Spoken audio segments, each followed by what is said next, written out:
January gets very loud very fast. You have New Year's resolutions, goal setting, becoming a better version of who you were meant to be.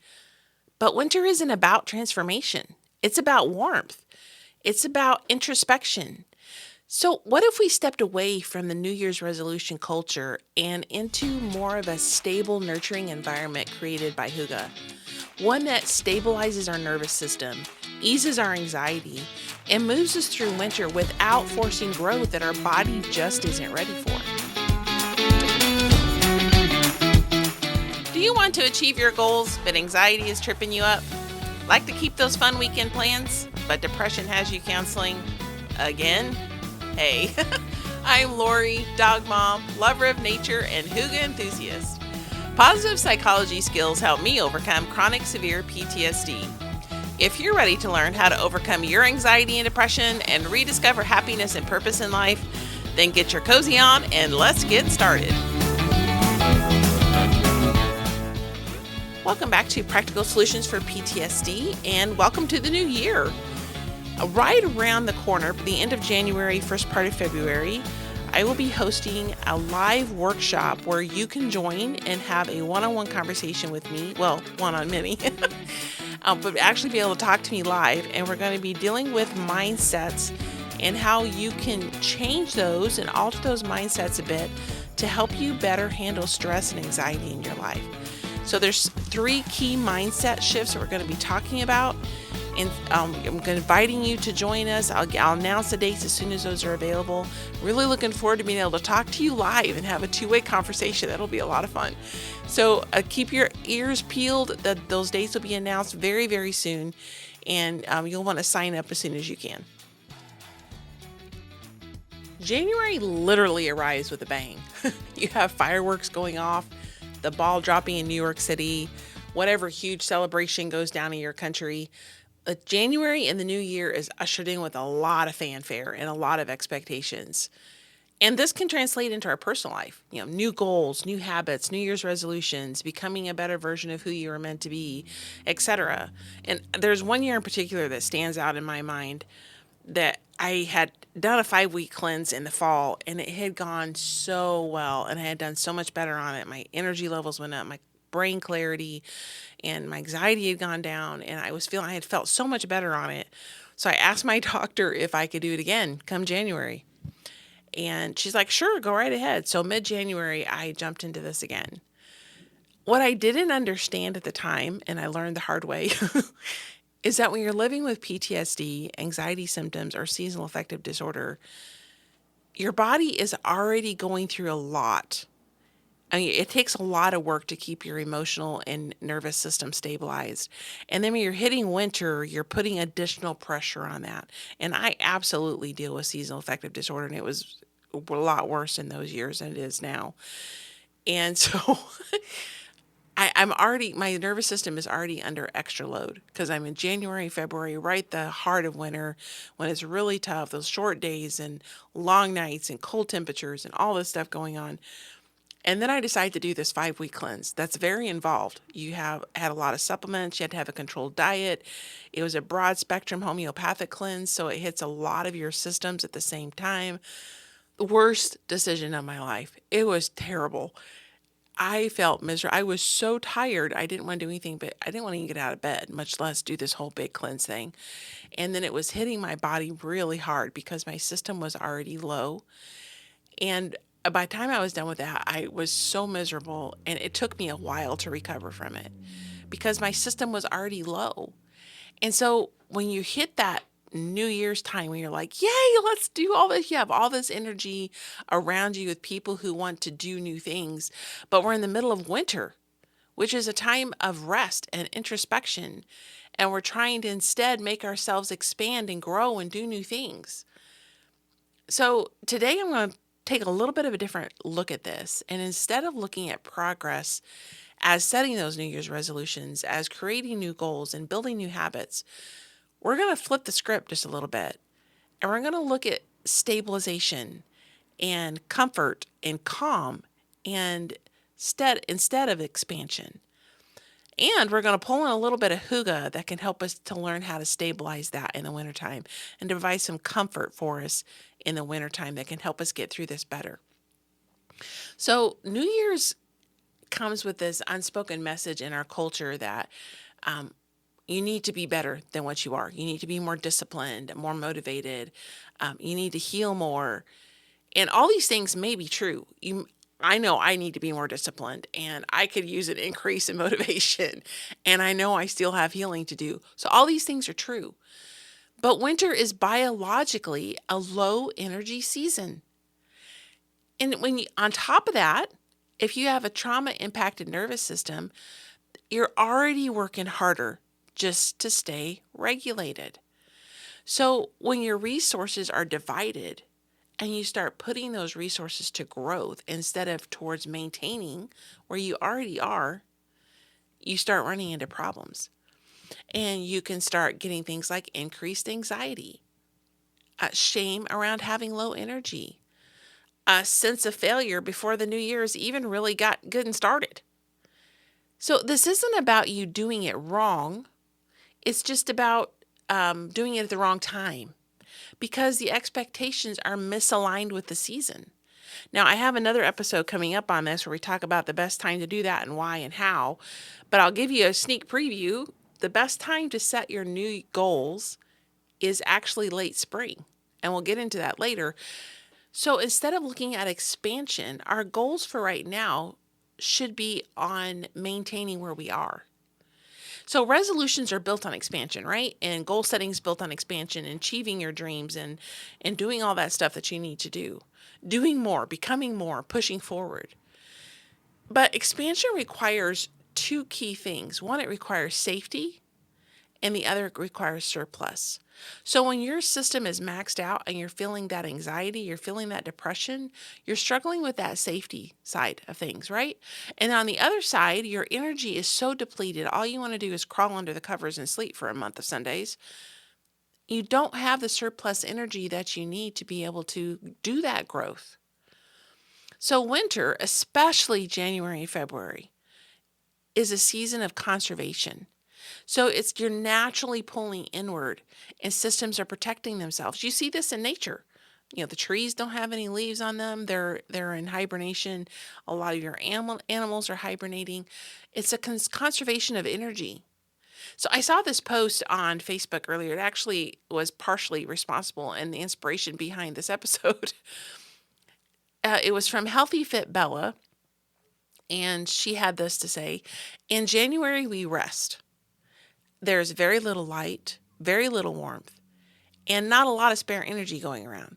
And yet, this is the month that we're sold fresh starts, big plans, new year, new me. Winter is the inward season when life slows and energy gathers and nothing is meant to be rushed. When January arrives and motivation is low, that's wintering doing its work. So this month is for going inward. Grab a cup of hot tea, early nights, letting winter be winter. That's what it was meant to be. So for trauma survivors, the pull to go inward is not avoidance, it's actually regulation. Now we need to be careful we're not going too far inward. But the better we can conserve our energy and utilize that wisely, the less that's likely to happen. The key is regulating that nervous system and making sure we're nurturing that and providing a stable environment. So forcing growth when your system needs shelter often leads to burnout, to shutdown, and self-criticism. So instead of our progress in the winter months being growth, where we're defining that as reaching for new goals and new ideas and new habits and becoming that better version of who we are, we can define our progress as stabilization. So it could look like maintaining routines instead of building new ones, protecting energy instead of maximizing output, creating comfort instead of chasing improvement, reducing stress rather than increasing effort.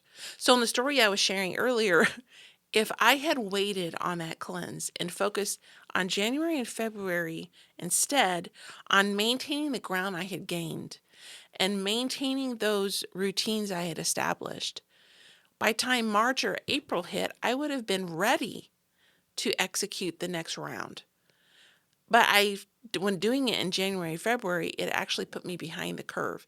When March and April hit, I was down on the bottom and I had to build myself back up throughout the summer months when I could have been at high productivity. So it's important to maximize and utilize your energy and conserve that and use it where you need it the best. This is stabilization. This is keeping your environment stable, stabilizing and comforting your nervous system so that you're able to perform at your peak when it's needed and you're ready to go. So it's not the absence of growth. Stabilization is rather preparing the groundwork for growth so that you're ready to roll out when it's ready, when the system in your body is ready to do that.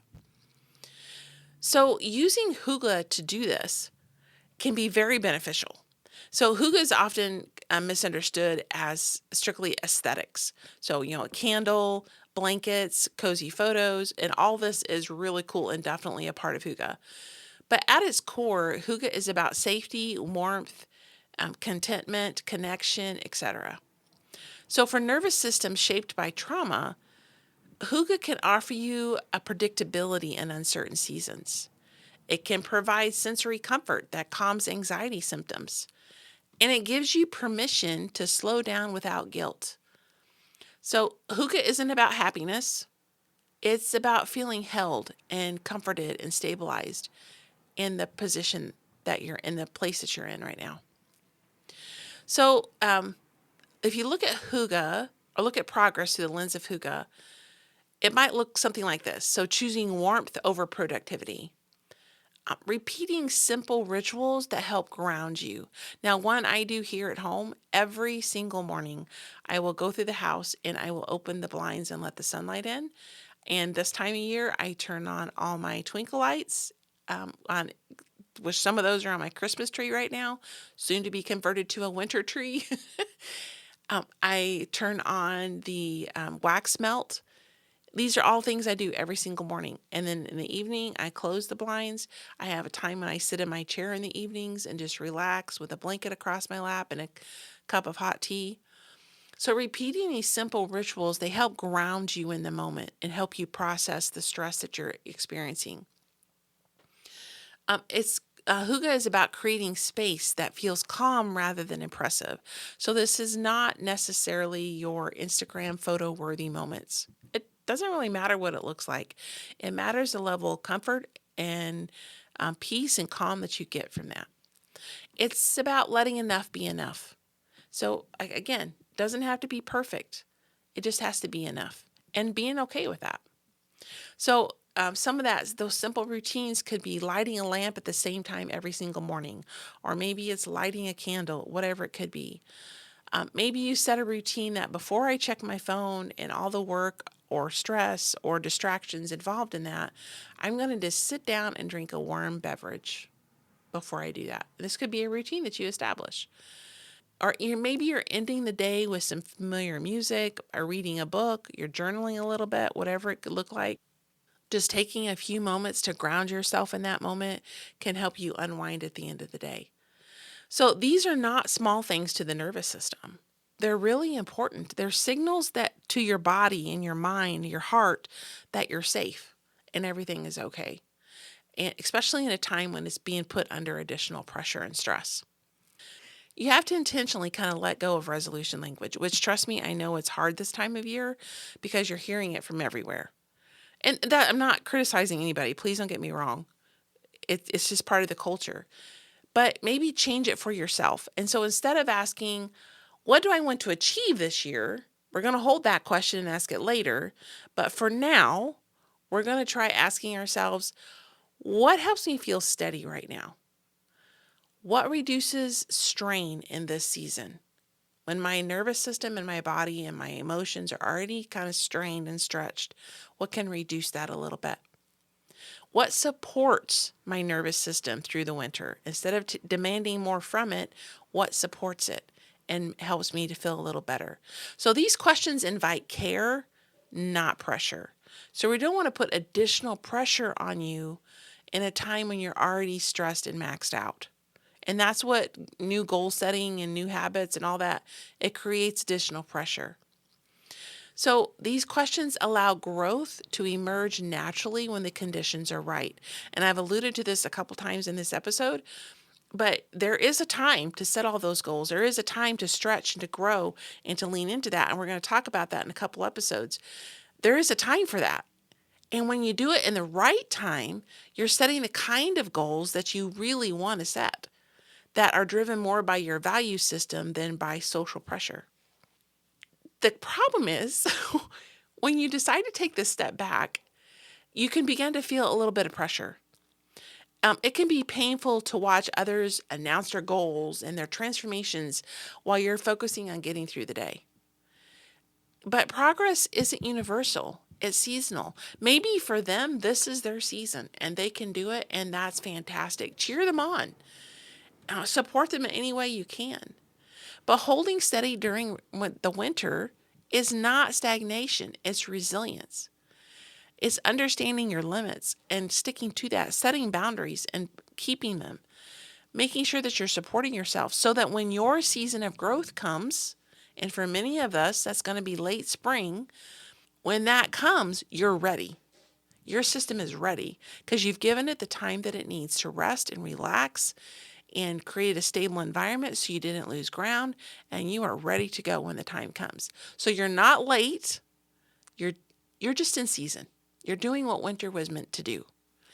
And we're going to come back next time. Our next episode is going to be working on building a hygge routine. And then we're going to talk about the optimal time to set your goals, why that is, and how we can start thinking in that direction by keeping our systems regulated through the winter. And I hope you have a fantastic time and kind of chill, support your system, and we'll see you back here next time. A reminder that a live workshop is coming up the end of January, first part of February. We'll look forward to having you there. Make sure that you sign up as soon as you can before the seats are filled. Looking forward to it. Hey, my friend, I hope you enjoyed today's episode. If so, would you please take 30 seconds and share it with someone you know who may be struggling with depression and anxiety? Also, would you please leave a quick review for the show? Knowing how this podcast is helping you fills my heart with so much joy, and it motivates me for future episodes. For now, it's time for Sam and I to head outside to enjoy some sunshine and fresh air. We'll see you back here on Tuesdays and Thursdays for more great episodes.